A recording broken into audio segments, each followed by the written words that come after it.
ती माणसं सोडा, पण येत असलेली माणसं ही निदान आपण मोजली देखील नाहीत. त्याच्यामुळे कोण येतंय कोण जातंय हे जर समजा आपल्याला या गोष्टींचा थांगपत्ता लागणार नसेल तर आज करोना आहे, उद्या अजून काहीतरी असेल. हे दुष्टचक्र न थांबणार आहे.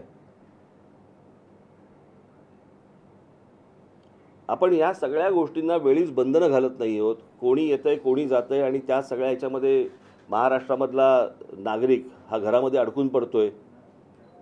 हे काही चित्र चांगलं नाही आहे. परत परत लॉकडाऊन उभं राहणं आणि त्याच्यामध्ये सगळ्यांचीच वाताहत होणं, नोकरी करत असलेल्या लोकांचीही होणं, व्यापाऱ्यांचीही होणं, तुमच्या विद्यार्थ्यांचीही होणं, हे काही चांगलं लक्षण नाही. त्यामुळे मी काल त्यांच्याशी बोलत असताना माझ्याकडे अनेक तक्रारी आल्या गेल्या 2-4 दिवसामध्ये, आठवड्याभरामध्ये, आणि अनेक सूचना देखील आल्या. मी काही तक्रारींचा पाढा वाचला नाही, मी सूचनांचा पाढा वाचला. आणि त्याच्यापैकी काही सूचना ज्या मी त्यांना केल्या ते काढून टाक. काही सूचना मी ज्या काही त्यांना केल्या त्या मी फक्त आपल्यासमोर आणि आपल्या मार्फत जनतेसमोर मी वाचून दाखवतोय. पहिला विषय होता उत्पादनाबाबत, की ज्या स्मॉल स्केल इंडस्ट्रीज आहेत, मोठ्या तर उद्योग कारखाने मोठे आहेतच, त्यांना परवडू शकतं, परंतु जे छोटे व्यापारी आहेत, छोटे कारखानदार आहेत, त्यांना उत्पादन चालू ठेवायला सांगितलेलं आहे, पण विक्री करायची नाही म्हणून सांगितलं आहे. आता उत्पादन करून जर विक्री होणार नसेल तर ते उत्पादन कशासाठी करतील, आणि केलेलं उत्पादन त्यांनी ठेवायचं कुठे. आणि म्हणून मी त्यांना सांगितलं की आठवड्यातून ही जी दुकानं आहेत जिथे विक्री होऊ शकते, हे आठवड्यातून किमान 2 ते 3 दिवस ही तुम्ही किमान उघडी ठेवली पाहिजेत.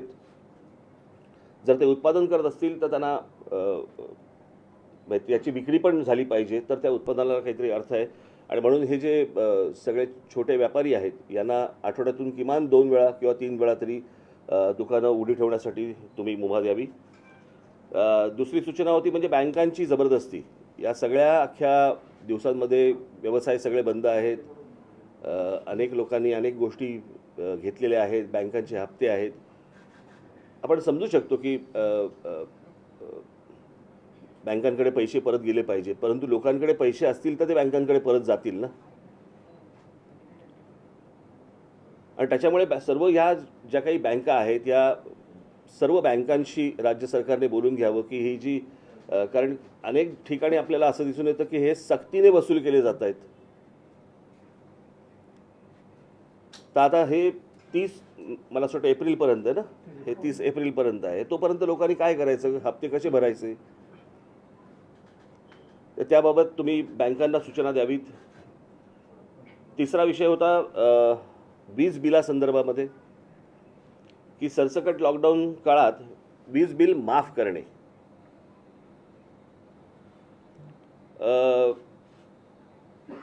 जे व्यावसायिक आहेत त्यांना 50% व्यवसाय कर म्हणजे GST बाबत राज्य सरकारने सवलत द्यावी आणि या बाबतीत केंद्र सरकारशी बोलून घ्यावं. खरं तर केंद्र सरकारकडनं अनेक GSTचे पैसे यायचे बाकी आहेत, परंतु किमान आत्ता लोकांना दिलासा मिळणं गरजेचं आहे, दिलासा देणं गरजेचं आहे. कारण हे सतत वारंवार तुमच्या काय रुग्णांचे आकडे वाढणं आणि मग तुम्ही लॉकडाऊन लावणं आणि हे सततचे काही प्रकार योग्य होणार नाहीत. आणि सगळं म्हणजे अर्थव्यवस्था तर कोसळलेलीच आहे, समाज मनही कोसळलेलं आहे, आणि मग त्याच्यातनं उरेल काय, आपल्या हाताला काय लागेल. चौथा विषय होता कंत्राटी कामगारांच्या संदर्भामधला, की हा आत्ता गेल्या लॉकडाऊनच्या वेळेला अनेक कंत्राटी कामगारांना राज्य सरकारने घेतले होते आणि मग जसजशी ती लाट ओसरत गेली तशी अशी त्या सगळ्या कामगारांना काढून टाकले. तर मी त्यांना म्हटलं की ह्या कामगारांना परत बोलवा, या कंत्राटी कामगारांना परत बोलवा, आणि जर जमलं तर महानगरपालिका किंवा इतर ठिकाणी ह्यांना कायमस्वरूपी तुम्ही घेऊन टाका. कारण हे दरवेळेचं आपल्याला काहीतरी तहान लागली की आपण वीर खणायची, हे प्रत्येक वेळेला काही बरोबर नाही होणार. त्याच्यामुळे हा कामगारांचा विषय जो आहे कंत्राटी कामगारांचा, तो देखील त्यांनी लक्ष द्यावं. हे मी सतत ह्या सगळ्या गोष्टी सूचना करत असताना त्यांनी सूचना ही योग्य आहेत आणि याची लवकरात लवकर मी मंत्रिमंडळाशी बोलून त्याच्यावरती उपाययोजना करतो म्हणून त्यांनी सांगितलं आहे. त्याच्यानंतर मनोरंजन क्षेत्र, ह्या जिम, काय सलून बिलून यांनाही आठवड्यातून किमान 2 ते 3 वेळा त्यांची दुकानं उघडी ठेवण्यासाठी म्हणून त्यांना परवानगी द्यावी. क्रीडा क्षेत्रामध्ये आता ते स्विमिंग पूल वगैरे सगळे बंद आहेत, आपण समजू शकतो, चला स्विमिंग पूल वगैरे बंद आहेत, परंतु जे खेळाडू जे सराव करतायत, या सराव करणाऱ्या सर्व खेळाडूंसाठी काही सवलत असणं गरजेचं आहे. मग त्यांना स्विमिंग पूल किंवा त्यांची जो काही खेळ खेळत असतील त्याप्रमाणे तिकडे त्यांना सराव करण्यासाठी त्यांना परवानगी मिळणं गरजेचं आहे, आवश्यक आहे. की अनेक तुमचे काय हे बॉडी बिल्डर्स असतात, त्यांना जिम्स उपलब्ध नाही आहेत, अनेक इतर वेगवेगळ्या खेळाडू जे असतात की जिकडे गर्दी होणार नाही परंतु त्यांना सराव करता येईल, त्यासाठी सरकारने त्यांना मदत करावी. सरकारची आत्ताच तिजोरीची हालत आपण ऐकली या गेल्या अर्थसंकल्पामध्ये. तरीही मी त्यांना एक सांगितलं, म्हटलं शेतकऱ्यांना ह्या संपूर्ण काळामध्ये म्हटलं तुम्ही एक काही हमीभाव द्यावा राज्य सरकारने, कारण पुन्हा परत तो जर शेतकरी परत कोसळला तर पुन्हा अजून मोठं संकट आपल्यावरती येईल. शेवटची सूचना मी त्यांना केली होती शाळांच्या संदर्भामध्ये, की शाळा तर बंद आहेत परंतु शाळा ज्या फिया आकारतायत या तशाच आहेत. आणि जर समजा या शाळांना सांगितलं गेलं नाही की तुमच्या फिया आत्ता तुम्ही घेऊ नका किंवा काही अर्ध्या घ्या किंवा काही, एक तर मुलांची वर्षाच्या वर्ष 1.5 वर्ष फुकट गेलेलं आहे. आता 10वी 12वीची परीक्षेला बसलेले आहेत. खरं तर ह्या 10वी 12वीच्या पोरांना प्रमोटच केले पाहिजेत. यांच्या परीक्षा न घेता यांना पुढे ढकलले पाहिजेत. कारण ते कोणत्या मानसिकतेमध्ये असतील, काय असतील, आपल्याला काही कल्पना नाही. ही सगळी लहान मुलं, आपल्याही आयुष्यामध्ये असं पहिल्यांदाच असं घडतंय आणि ते तर लहान आहेत पोरं. ती कुठून अभ्यास करणार आहेत, काय करणार आहेत, कशी 10वीच्या परीक्षा देणार आहेत, कशा 12वीच्या परीक्षा काय करणार आहेत, त्याचा काय रिझल्ट येणार आहे, काहीच माहीत नाही आहे. आणि म्हणून मी राज्य सरकारला विनंती करेन की ह्या 10वी 12वीच्या ज्या मुलं आहेत यांना जसं खालच्या विद्यार्थ्यांना जसं प्रमोट करतात तसं 10वी 12वीच्या विद्यार्थ्यांना पुढे तुम्ही ढकलावं. त्याच्यामध्ये शाळा ज्या आहेत, शाळांमधले जे कर्मचारी आहेत, शाळांना पैसे येत नाही आहेत, उद्या शाळांमधले जे काही कर्मचारी आहेत ह्यांना शाळा पगार कुठून देणार आहे. सो जसा विद्यार्थ्यांचा विचार फियांच्या संदर्भामध्ये राज्य सरकारने करावा तसाच शाळांचा देखील विचार हा राज्य सरकारने केला पाहिजे. अशा काही महत्त्वाच्या सूचना मी काल मुख्यमंत्र्यांना केल्या आणि त्याच्यावरती त्यांच्याकडनं मला ऐकायला तरी मला गोष्ट पॉझिटिव्ह दिसली की ते याच्यावरती तात्काळ कारवाई करतील, या गोष्टीमध्ये लक्ष घालतील. राज्य सरकारमधल्या इतर मंत्र्यांशी बोलून त्याच्यामध्ये काही लोकांना सूट मिळेल अशी मला अपेक्षा आहे. अजून 60 प्रश्नाचा आहे की आपण आता पूर्ण कोविड काळामध्ये पॉझिटिव्ह येणं ह्याच्या खूप पलीकडे गेलो आणि जे लोक गंभीर आहेत त्यांना वाचवण्याचं काम सरकारनं केलं पाहिजे. पण जे मेडिकल इन्फ्रास्ट्रक्चर आहे ते आधीपासून लिमिटेड होतं, तेही एका वर्षात उभारलं गेलं नाही. हे सरकारची खरं हे होय अर्थातच, कारण हे तुम्हाला ही लक्षणं दिसायला लागली साधारणपणे जानेवारी एंडच्या पासून तुम्हाला ही परत लक्षणं दिसायला लागली. आणि दिसायला लागल्यावरती तात्काळ याच्यावरती राज्य सरकारने, महानगरपालिकांनी याच्यावरती काही त्या दृष्टिकोनातनं पावलं टाकणं आवश्यक होतं. की लगेच अगदी एवढी लाट येईपर्यंतची वाट बघण्यात काही अर्थ नव्हता त्या गोष्टीला. आणि मागच्या वेळेला जसं केलं होतं आणि तो जो काय खर्च झाला असता आम्ही दुर्लक्ष केलं असतं, कोणाला कंत्राट दिली, कोणाला काय केलं, परंतु लोकांना किमान बेड तरी मिळाले पाहिजे होते. आज सगळ्या हॉस्पिटल्समध्ये जर परिस्थिती तुम्ही बघितली तर आज जवळपास सगळी हॉस्पिटल्स बेड्स देत नाही आहेत, बेड्स असून देत नाही आहेत. जर कोणी कोविड पेशंट गेला, म्हणजे मी आत्ताच माहिती घेत होतो की अनेक ठिकाणी हॉस्पिटलमध्ये गेलेले पेशंट हे एकेका हॉस्पिटलमध्ये 2-3 दगावले की बेड्स मिळाले नाहीत म्हणून. आणि हॉस्पिटलकडे बेड्स असताना जर समजा ते युटिलाइज होत नसतील, जर ते वापरले जात नसतील, मग ही हॉस्पिटल करायची काय. एक तर ही महानगरपालिकांच्या जमिनींवरती उभी आहेत, महानगरपालिकांचं पाणी, वीज, राज्य सरकारच्या सगळ्या सवलती यांना सगळ्या गोष्टींच्या मिळत असतात. आणि त्याच्यानंतर जर ज्या वेळेला तुम्हाला राज्यावरती ज्या वेळेला संकट येतं त्यावेळेला ह्यानी हात पुढे नको करायला.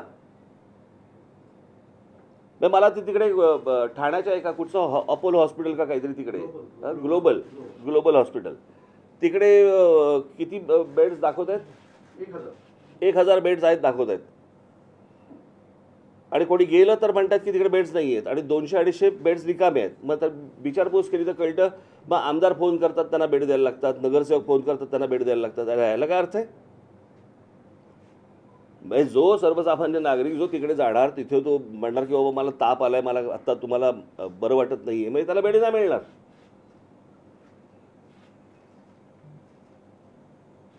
आणि राज्य सरकारने ह्या सगळ्या गोष्टी सक्तीने करणं गरजेचं आहे.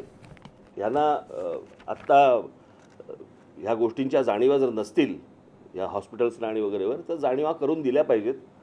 आमची जाणीवा करून द्यायची पद्धत वेगळी आहे, परंतु ही काही ती वेळ नाही. त्याच्यामुळे आम्ही आत्ता त्या वाट्याला काही जात नाही आहोत. परंतु जे हॉस्पिटलचे जे कोणी बघणारी लोक असतील त्यांनी या गोष्टींचा नीट गांभीर्याने विचार करणं आवश्यक आहे. तसं तुम्ही एक महत्त्वाचा मुद्दा सांगितला, 10वी आणि 12वीच्या विद्यार्थ्यांना सरसकट वर्गोन्नती देण्यात यावी, तसं आजपर्यंत दिलेली. पण याच्यामध्ये मुद्दा असं झाला, पालक संभ्रमामध्ये आहेत, कारण त्यांनी मुलांची तयारी 1.5 वर्षाच्या याच्यामध्ये प्रायव्हेट ट्युशन्स खर्च करून त्यांना जास्ती तयारी करून घेतली होती. नाही बघा, आता थोडंसं होतं याच्यामध्ये. तुम्हाला आखुडशिंगी, बहुदुधी, कमी चारा खाणारी गाय अशी कधीच मिळत नाही. तुम्हाला कुठेतरी काहीतरी गोष्टींवरती थांबावंच लागतं. म्हणजे तुम्ही ट्युशन्स क्लासेसला दिलेल्या फिया बघायच्या आहेत का? उद्या तुमच्या डोक्यावर मुलांच्या मनावरती झालेल्या परिणामामुळे जर समजा कमी मार्क पडले तर त्याच्यानंतर परत बोंबलायचं. काहीतरी एक गोष्ट आपण बघितली पाहिजे ना. गेल्या वर्षभरात आपण काही शिकलो नाही असं वाटतं आपल्याला. राज्य सरकारने जी परिस्थिती गेल्या वेळेला होती, राज्य सरकार सुद्धा पूर्ण विसरलं की कोविड पुन्हा येऊ शकतो. नाही, नुसतं हा एकट्या राज्य सरकारवरती पण बोलून चालणार नाही. हा देशाचा विषय आहे. आज लाट इकडे आहे, उद्या लाट दुसरीकडे येईल, परवा लाट तिसरीकडे येईल, काही सांगता येत नाही. मला असं वाटतं की या आरोग्य या विषयावरती राज्य सरकारांनी सर्व आणि केंद्र सरकारने गांभीर्याने विचार करणं गरजेचं आहे की त्याच्यासाठीचं बजेटमधली तरतूद जी आहे ही देखील मोठ्या प्रमाणावरती येणं आवश्यक आहे. सर, कोविड वॅक्सिनेशन केंद्र सरकार म्हणते की महाराष्ट्र, पंजाबमध्ये मोठ्या प्रमाणात कोविड पेशंटची संख्या वाढते, पण इतर राज्यांसंदर्भात काही होताना दिसते नाही. मी मगाशी बोललो तो विषय. साहेब, मी सुरुवातच त्याने केली. साहेब, कोविड वॅक्सिनेशनचं जर बघितलं गेलं आता देशामध्ये फक्त कोविशिल्ड आणि कोवॅक्सिनच आहे. मॉडर्ना, फायझर सारख्या ज्या इम्पॉर्टंट वॅक्सिन्स आहेत त्याला ट्रायल कम्प्लीट झालेलं आहे, त्यांना केंद्र सरकार परवानगी देत नाही. आता तर वॅक्सिनेशन वाढवलं पाहिजे तर यांना परवानगी नाही दिली पाहिजे. ते मला इतक्या टेक्निकल गोष्टीमध्ये मला काही कल्पना नाही की केंद्र सरकारने का नाही म्हटलं आहे आणि बाकीच्यांना का हो म्हटलं आहे, मला याची कल्पना नाही. परंतु वॅक्सिनेशनची प्रोसेस वाढवणं मोठ्या प्रमाणावरती करणंही आवश्यक आहे, यामध्ये काही दुमत नाही. आणि त्याला वयाचं बंधन नसावं वॅक्सिनेशनसाठी, हेही मला असं वाटतं गरजेचं आहे. हो, त्यांच्या तर परीक्षा किती वेळा पुढे ढकलल्या.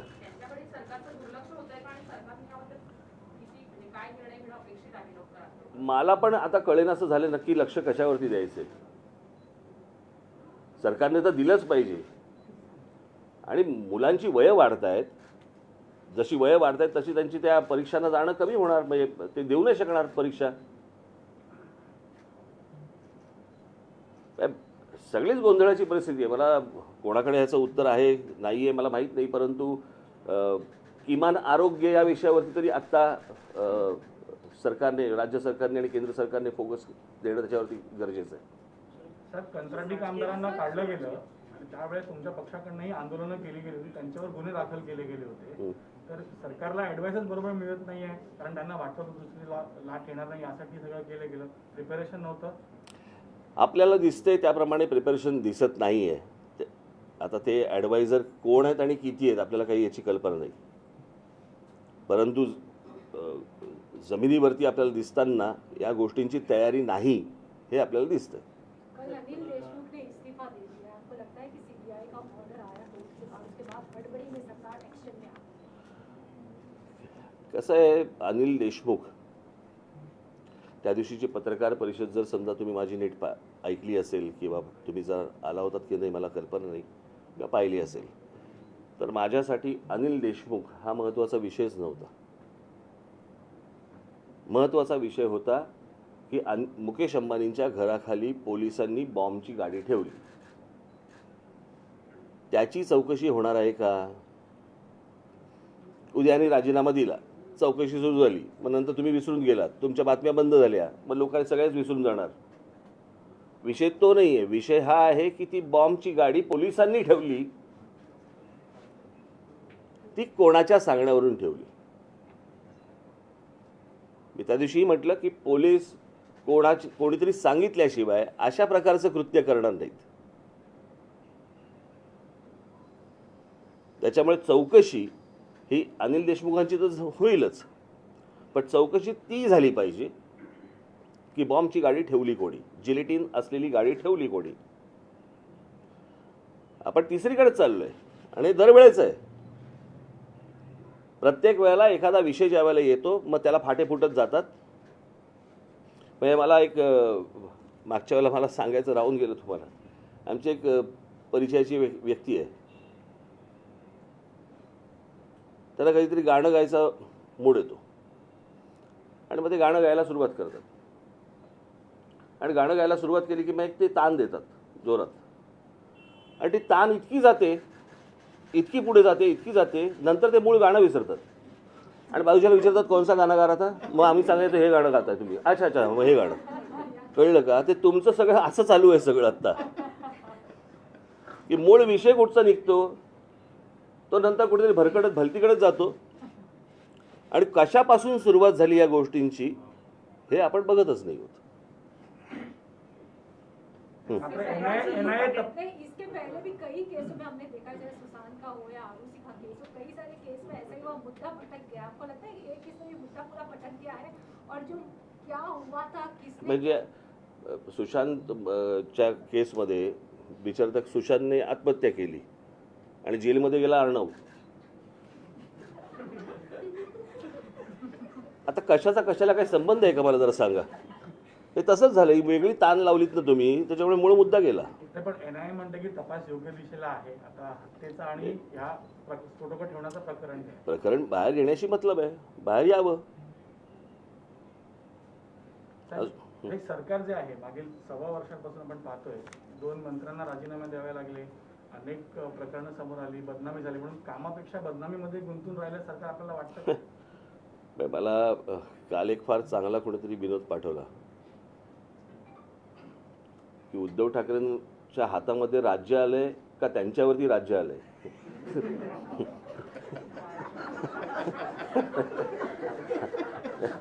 हातामध्ये राज्य आलंय का त्यांच्यावरती राज्य आलंय. सर, आता 30 तारखेपर्यंत हे कठोर निर्बंध आहेत, परंतु शासनानं ते फ्लेक्झिबल ठेवले आहेत. वाटलं तर ते कदाचित मध्ये कडक करू शकतात किंवा त्याच्यात काही शिथिलता आणू शकतात. जर याच्यापेक्षा निर्बंध कठोर झाले तर तुम्ही दिलेला पाठिंबा काढून घेणार या कठोर निर्बंधांना? नाही, मला कळलं नाही सर. 30 एप्रिलपर्यंत हे सगळे नियम लागू आहेत, पण शासनानं हे नियम फ्लेक्झिबल ठेवले आहेत. म्हणजे त्यांना वाटलं तर ते याच्यापेक्षा कठोर करू शकतात. मागच्या वेळेला जेव्हा लॉकडाऊन झाला त्यावेळेला लोकांनी हा लॉकडाऊन अंदाज नाही आला, परंतु पोलीस आणि इतर सगळ्या गोष्टींच्या सक्तीनंतर तो बराचसा पाळला गेला, बऱ्यापैकी पाळला गेला. आत्ता लोकांना या सगळ्या गोष्टींची नीट जाणीव झाली की हे जर समजा पाळलं नाही गेलं, पुन्हा कठोर जर समजा लॉकडाऊन आला तर अजून आपल्याला त्रास होईल. त्याच्यामुळे सर्वच जण नीट लॉकडाऊन पाळतील अशी मला तरी आता आशा वाटते.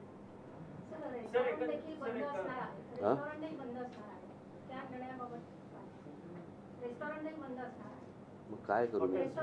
मग काय करू मी? आणि पुण्यात पण अनेक व्यापारी जे शासनानं याला खूप वेगवेगळे अंग आहेत. आता याला काय तुम्ही लॉकडाऊन म्हटल्यानंतर याला काय तुम्ही बोलणार? फक्त रेस्टॉरंट असा विषय येतो का? देशमुखांचे बार पण बंद आहेत.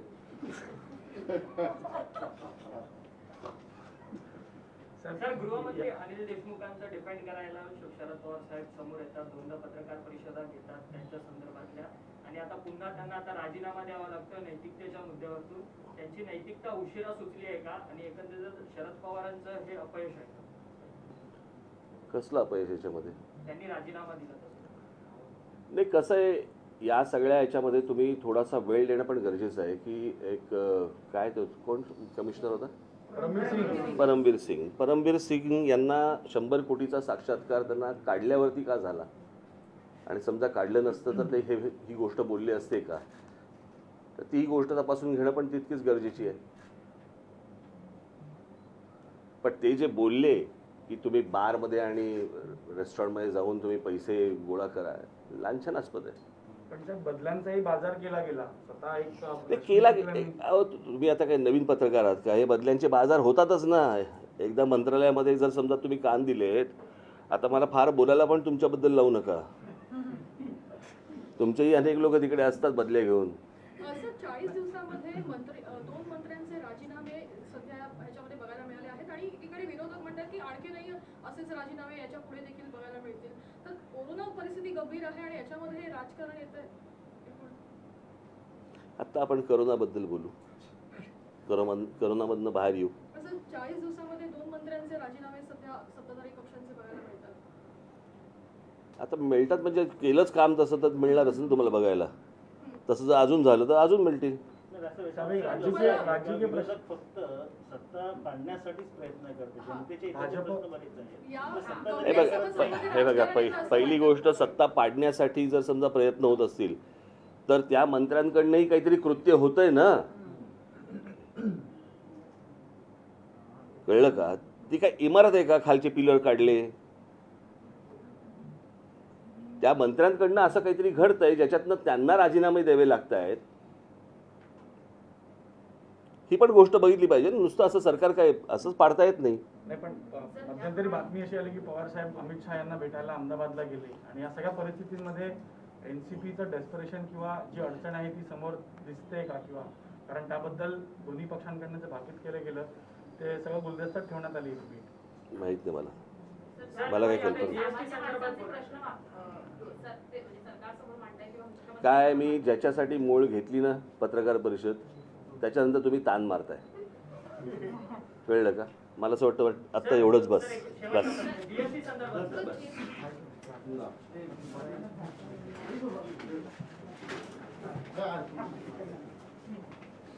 प्रणाली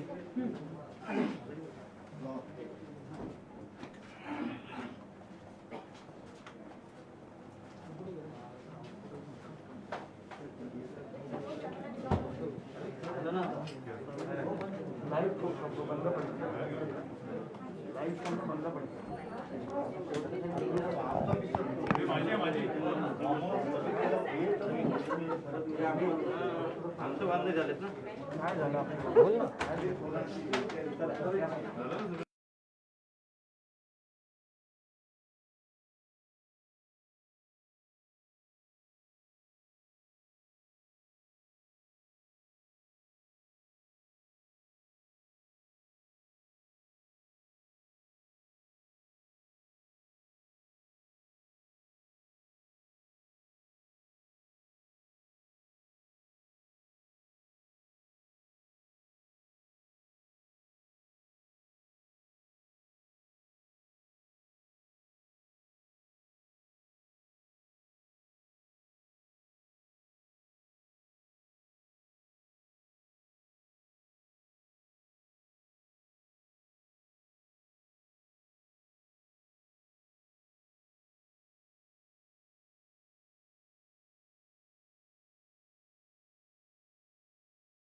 यह हत्या नजीबुल्लाह निवासी राबोडी जनपद ठाणे महाराष्ट्र जो एनसीपी का नेता कौंसत कॉरपोरेटर है के कहने पर सुपारी देने पर किया गया था। इस हत्या के एवज में मुझे 2 लाख रुपया मिलना था।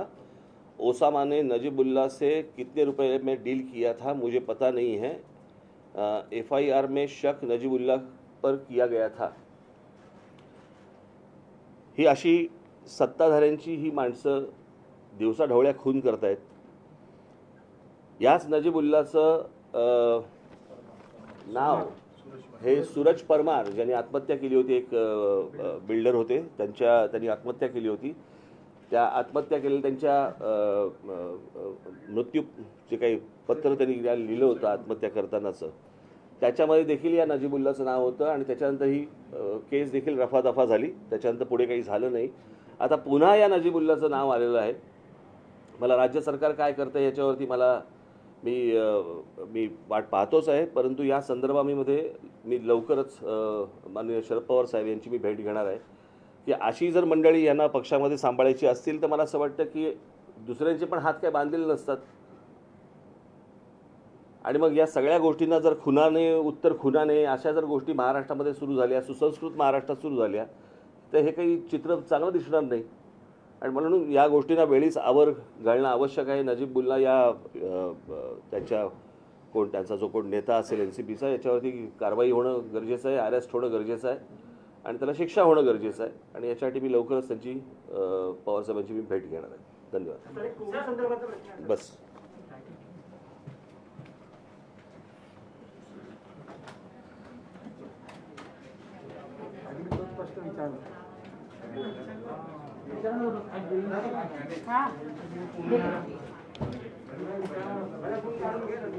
येस